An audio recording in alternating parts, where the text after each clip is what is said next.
It's gonna.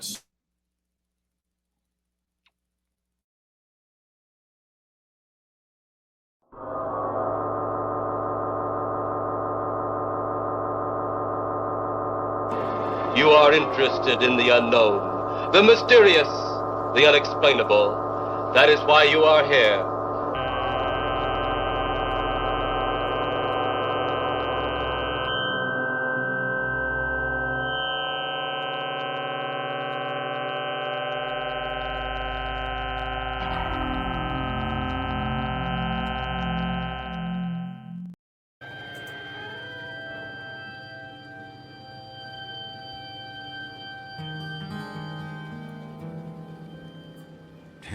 いらっしゃい。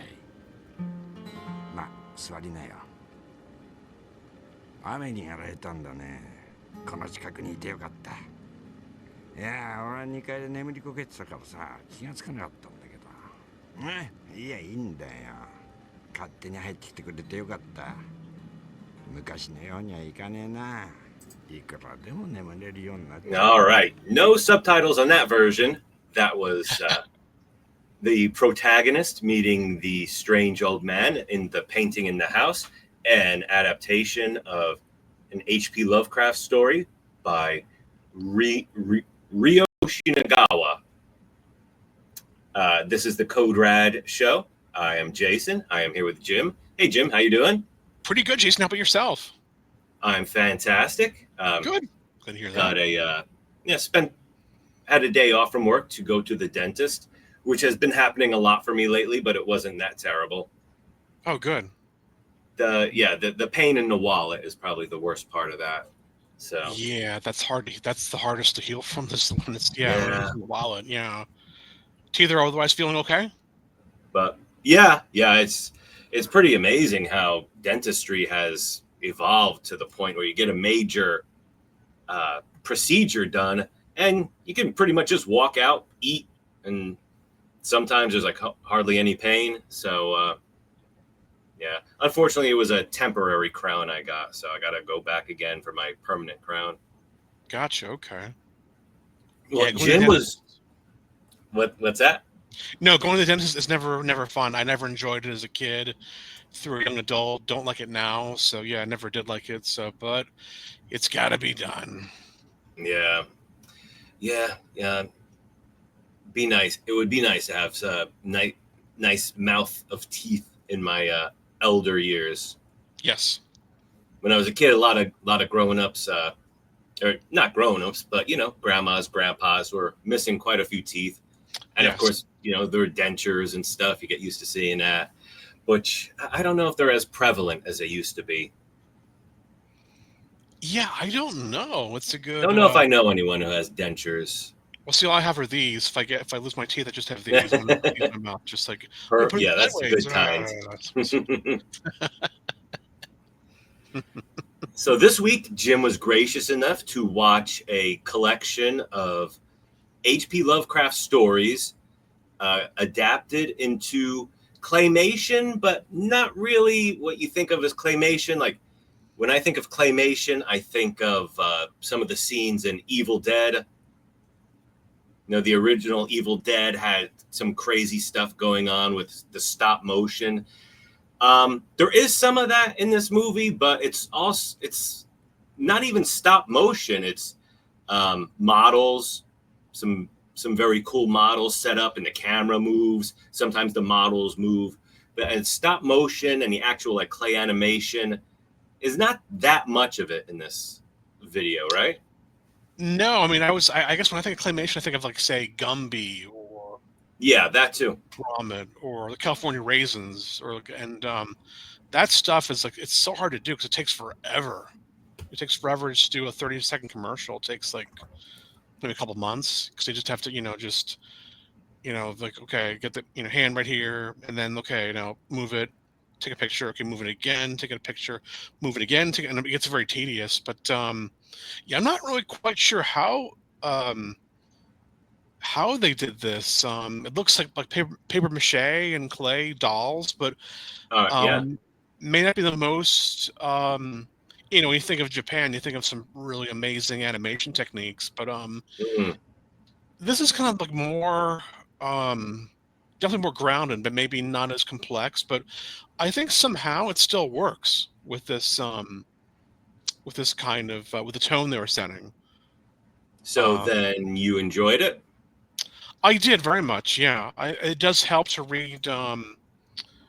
Basically, it's a adaptation of three Lovecraft stories. It's Picture in the House. I know the last one is The Festival, Mm-hmm. and I'm trying to think the one in the middle that was. The middle is the big one, the Dunwich Horror. Yes, that's right. That's right. Yeah, which I hadn't. I'm still kind of new to the world of Lovecraft. Like of course, I know of Lovecraft and Tonic University and Cthulhu and the Necronomicon and all that. But I'm still his works. I'm familiar with his ideas, but not his actual works. Sure. So, yeah, but I did get acquainted pretty quickly. I read Picture in the House. It's not long. It's a very short story. Yes. I read it like in a minute, like under like 5 minutes. It's pretty short. I couldn't really get a good copy online of the Dutch Dunwich Horror. I just read excerpts, and I really couldn't find the festival either. But I was able to find the gist of all three. Right. And I probably enjoy the first story, probably the best. But what say you? Yeah, the first one, the Picture in the House, is a snappy little kind of shocker. It's Yes. It's very cool. It translated well to the to this medium of the claymation. Yeah, I thought it was very good. I think I don't think a modern audience is going to be really shocked by it, but it is cool. It does have a cool stinger of an ending. Yes. Drip, drip, drip, drip. Yeah, as the old man. I would like to show a few seconds from near the end. Sure. So let's see. Just gonna move it forward a little bit. Our protagonist enters this old man's house, and let's see. Well, we'll show what happens. No, もし本当に食べたらどんな感じなのかなって。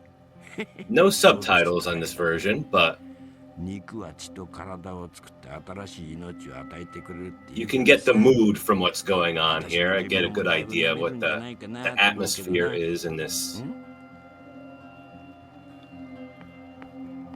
I think he found a book about Africa and about how cannibalism. Right. He was saying, things I've never tasted or things I've never experienced. Yes. There's books about cannibalism in the house, and just as he finds that, blood starts dripping from the ceiling. Creepy old man. And that so. Laugh.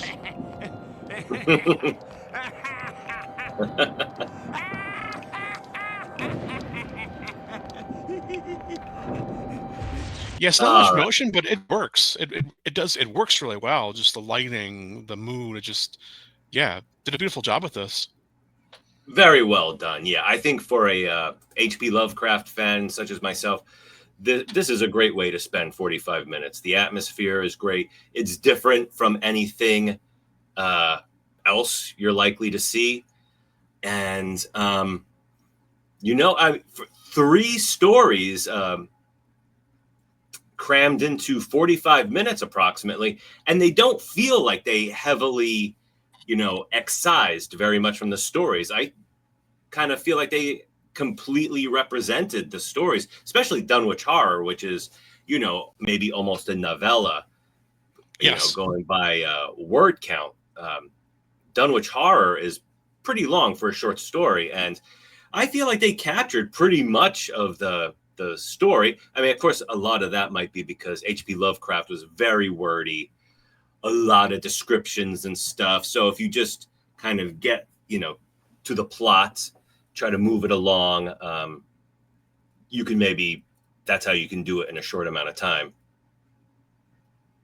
I wonder if like kind of like Dickens, how he was like paid by, maybe not the word, but he would try to stretch things out so he could get paid for the next episode and the next. I'm wondering if that was the same thing with Lovecraft.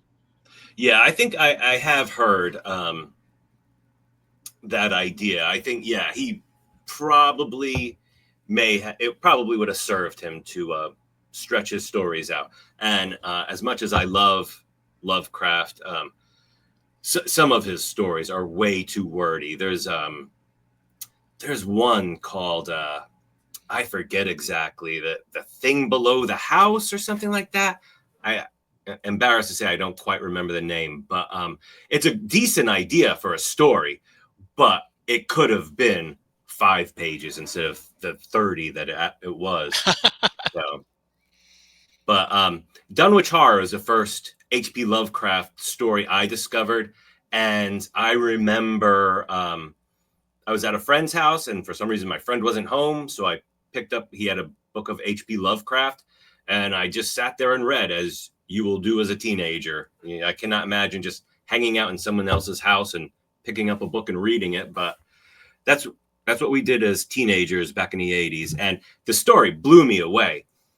And one thing I wanted to mention is that one of the things that made the biggest impression on me from the Dunwich Horror was the whippoorwills. I don't want to give away too much of the story, but there's a really creepy part, or a couple of creepy parts actually, that deal with whippoorwills singing in the swamp. And they don't mention whippoorwills in this version of the Dunwich Horror, but Goatsucker comes up a couple of times. Yes. Yeah. And so when they mentioned Goatsucker, I'm thinking, why are they talking about Chupacabra? What is that about? But it sounds like they might be referring to birds when they say Goatsucker. Yeah, that's kind of odd. So I wonder, I mean, Goatsucker would not be the weirdest name for a bird. I mean, I'm not aware of any birds that drink goat blood, but I thought that was interesting. Yeah, no. So, yeah, Dunwich Horror, this one I think could be a bit difficult to follow if you're not familiar with the source material. Yeah. It definitely starts in the middle of the action, and I think this scene was probably influenced by John Carpenter's The Thing. Yeah, I'd say so, yeah. Which, of course, the Thing was very heavily inspired by Lovecraft, so, it's like full circle. I actually, it's kind of funny, while reading this and watching this, what made me, it reminded me of was, do you remember a series called Johnny Quest? Oh, of course, yeah. Great series. I haven't read it in the 1960s, but they have to face this invisible monster. And you can see its footsteps. You can see its footprints. All right. They finally have to line up this, like, set a trap for it, or it's going to, like, basically they're going to douse it with paint. And I kind of like that kind of reminded me of this, where I think they spray something on the monster, I think, so they can see it. Right. Yeah. Familiar? Oh yeah. Well, I don't recall that episode of Johnny Quest, but I mean, Invisible Monster, that is not necessarily a Lovecraft reference. I feel like there's probably a lot of invisible monsters out there, but that is just what happens in the story, the Dunwich Horror. One of the monsters, when he gets loose and starts rampaging, is invisible, and they have to come up with a way to see him. So let me see. All right, so I'm going to show. I would like to take a look at the clip of the old man Watley dying, which is the scene that, as a teenager, really made an impression on me. So let's see. Let me advance this a bit. They're pretty well detailed. Yeah. They're I love the way it looks. It's it's just great. I barely have the vocabulary to describe why it looks so great. I mean, maybe expressionistic. I'm I mean, I think maybe this could be described as expressionistic. I'm not sure. Wilbur Whatley, the son, he's supposed to look like an inbred hillbilly, and they kind of made him look like a pit bull or something. But here's a great scene.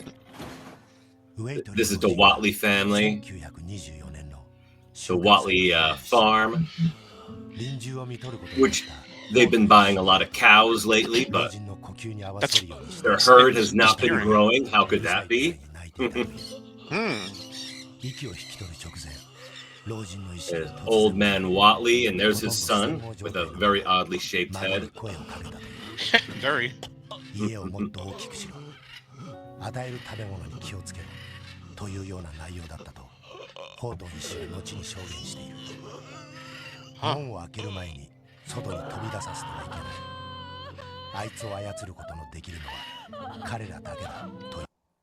All right, so don't want to spoil it and don't want YouTube to get mad at us for copyright reasons, so don't want to show too much. But yeah, you could hear you could hear something that sounded kind of like a bird, so maybe that was supposed to be the whippoorwills or the goat sucker. Not sure. But of course, any Lovecraft experts out there, or fans of Japanese culture and entertainment, if you have any insights on this, what a goat sucker is, let us know. Please leave us some comments, and let us know, because I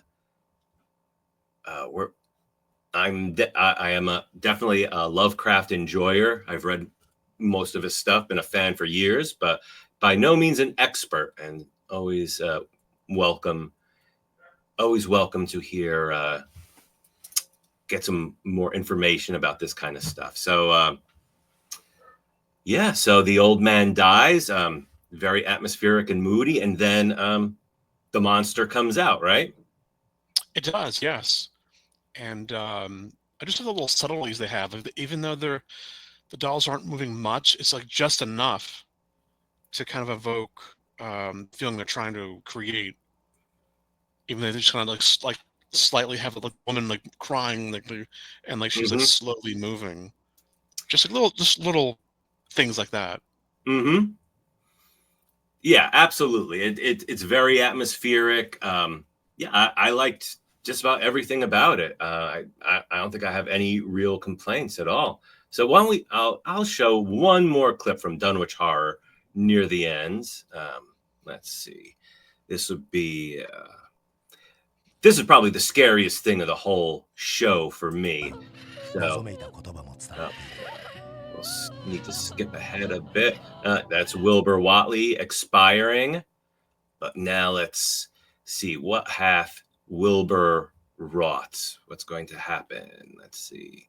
Go forward. Oh, yeah. See, there's Yog Sothoth, and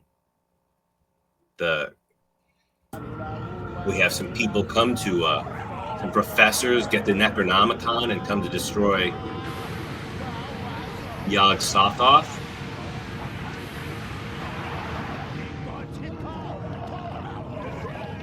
Ah! Yeah, it was a little, yeah.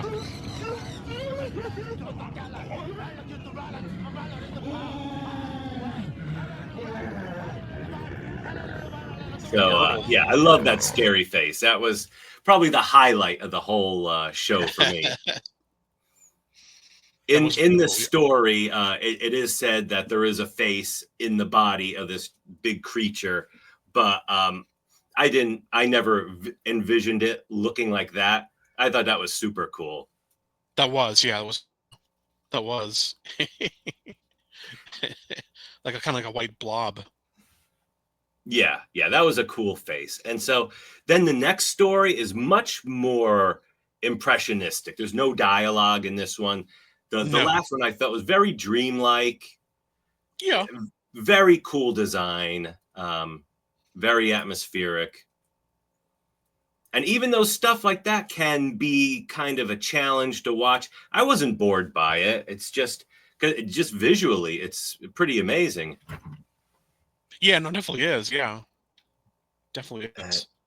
So, well, to give you an idea. And this is another scary face. This is a I don't know. This scene is both kind of scary, but also kind of funny.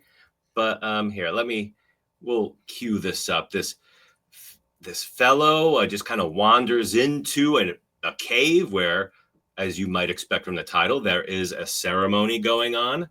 And so let's go ahead and see what he sees. It turns out this guy wandering down there to see this ceremony, he's not really that scared about the whole thing, even though you'd think you'd be kind of creeped out if you just wandered into something like this. And so let's see what he sees. Go a little bit further there. That's super cool. I mean, what a great visual that is. Underground cave. You got smoke, green lights. That's very cool. And this guy has just wandered into a cave, and there's a bunch of people standing around worshiping something that looks kind of like a tree.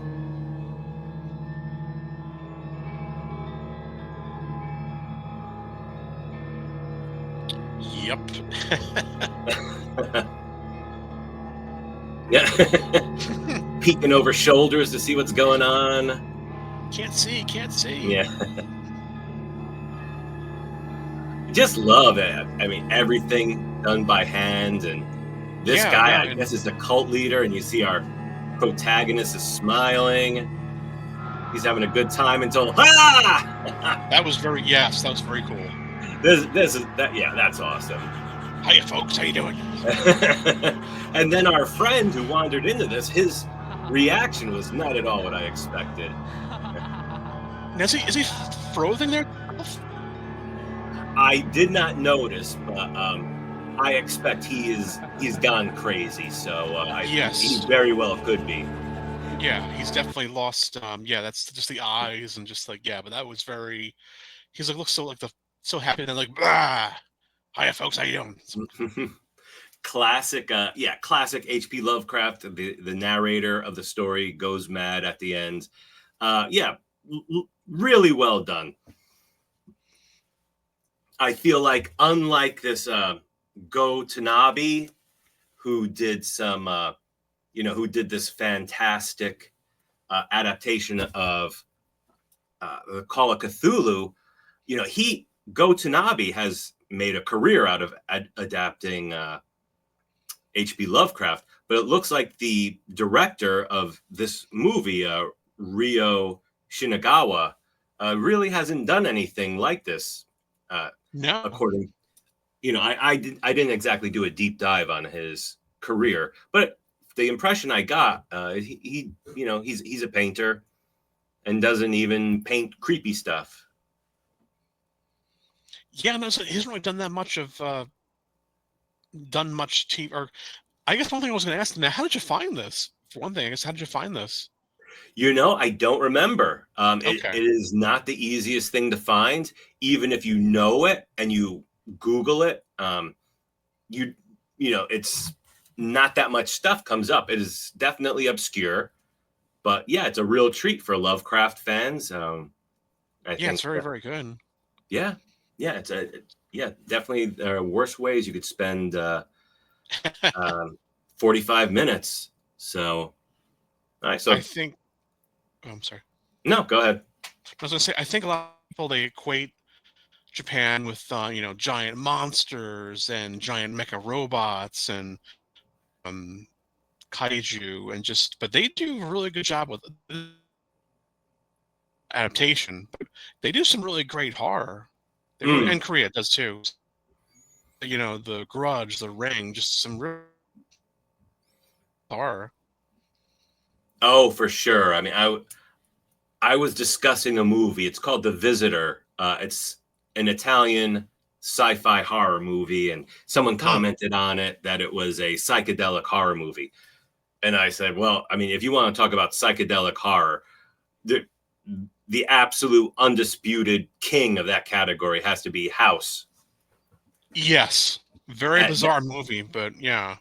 I haven't watched that movie in a while, but that might be worth investing in a DVD because yeah, it comes up a lot and wow. So yeah, a lot of so anyway, yeah, a lot of great Japanese horror out there, which Yeah, Uzumaki.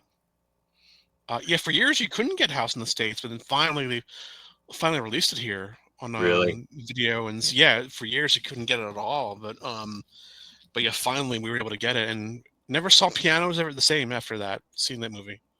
absolutely, yeah. I mean, that's definitely. I've only watched it once. I don't have the best memory of it, but that is definitely the scene that sticks with you. Yes, it's like yeah. And even if you want to talk about the, subcategory of Japanese Lovecraftian horror, I mean, I feel like Junji Ito is huge. There may even be a series now on HBO based on his works, right? Yes, Uzumaki, which means it can be either spiral or swirl. I guess Right. it's the same thing, I guess. But yeah, yeah, Uzumaki, and it's yeah, funny. I mentioned that last time we were in Providence. I actually had the manga there, and I got the first volume of Uzumaki, and it's really yeah, definitely. If you can read it, it gets pretty messed up, but it's definitely worth reading. Yeah, my one book by Junji Ito. I think it's called Horror at the Museum. I got that at the Lovecraft bookstore in Providence. So yeah, I think Junji Ito could definitely be described as Lovecraftian. You got the cosmic aspect of it, the sort of dreamlike, hypnotic horror. So I have several books of Lovecraftian stories by Japanese authors. So it is super interesting to see how a radically different culture like Japan Yes. interprets something like Lovecraft. These movies that we are talking about tonight are very faithful to the stories, I feel like, but still you're getting it through a different cultural lens. Yes. And Very different. it's Yeah. surprising and different, and I love it. So everyone, I think I will link to the video, but you'll have no trouble finding it if if you're looking for it now. And so definitely recommend that you do so. And I second that. All right. Well, thank you, Jim. And Thank you, sir. Take care. Thank you. You too. And All right. Goodbye, everybody. Take care, YouTube. Arrivederci.